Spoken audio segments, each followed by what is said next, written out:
What did you learn from Bron in that playoff series?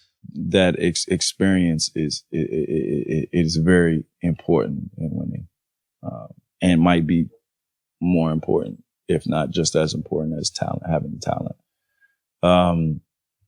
You can just tell, like, he knew exactly what he needed to do every game, because really he was, I think that playoff series, he averaged 45, I think. And, he knew which games he needed to do more in, like game one, early on, we came out, I think we surprised everybody in winning the way we won game one on the road in Cleveland.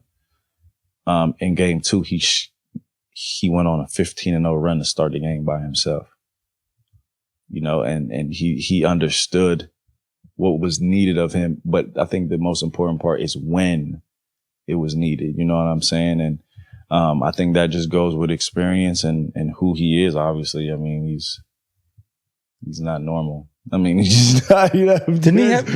Was it game 5 where he was tied at the end? He blocked the shot and then hit the buzzer beater. You mean he goaltended? Yeah, that was on me. That's why I'm saying he goaltended. I mean, it's technically reviewed. It's a goaltend, but to be honest, to be frank, like in the split second, it would be tough to really, unless it's blatant. I don't know what they was looking at. I don't know. Did they have the review? Yeah, of course. They did back then? Yeah. That was only, that was 2017, 18. Yeah. They had the replay show. It was a goaltend. But, it is what it is. It's a split second. Like, it would have been tough to see, you know what I'm saying? Yeah. In Cleveland, game 5. And then he comes down and he hits the 3. I remember him hitting the 3. I just walked off like this. And I remember if we lost, we went to Indy. Next game, if we lost, we'd be done by like 40 in Indy in game 6. I had a triple-double. And then in game 7,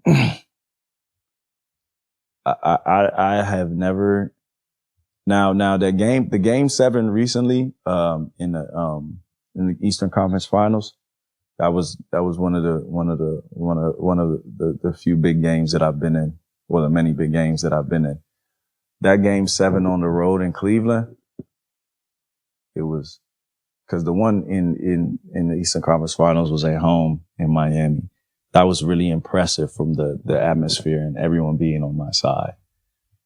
Now, that game 7 against LeBron being on the road and everybody is not, for the first game 7 ever, it was an amazing experience. Like, it was like, because I remember in the first half, I think I had 4, but I finished with 34, kind of similar to, and, similar, but yours was know, better. yeah. And yours was game 7 in the playoffs against LeBron. But yeah, similar. I'll take similar. Similar for sure.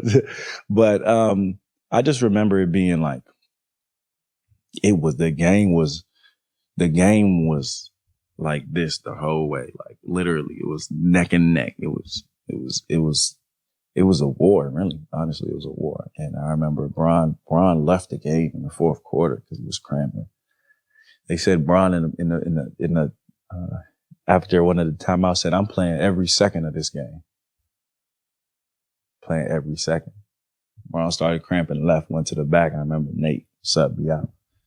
I remember I'm sitting and they go on a 9-0 run without Bron. That was the first time I think they did that the whole series. And they ended up beating us. It was tough. I was really upset, but it was a great experience to go against someone like that. You know what I'm saying? And to be matched up and like against the best player in the world and go toe to toe with him. Yeah, that was a different type of drug for sure. That 18 LeBron was different. Yeah, he was. He willed that team to the finals. To the finals. That was one of the, I don't know. We'll have to ask Bron someday what he thinks peak LeBron is, but that was as impressive of like a playoff run as I've seen. In the finals. They should have won. The one they lost. They should have won. 51. Insane. Yeah. 50.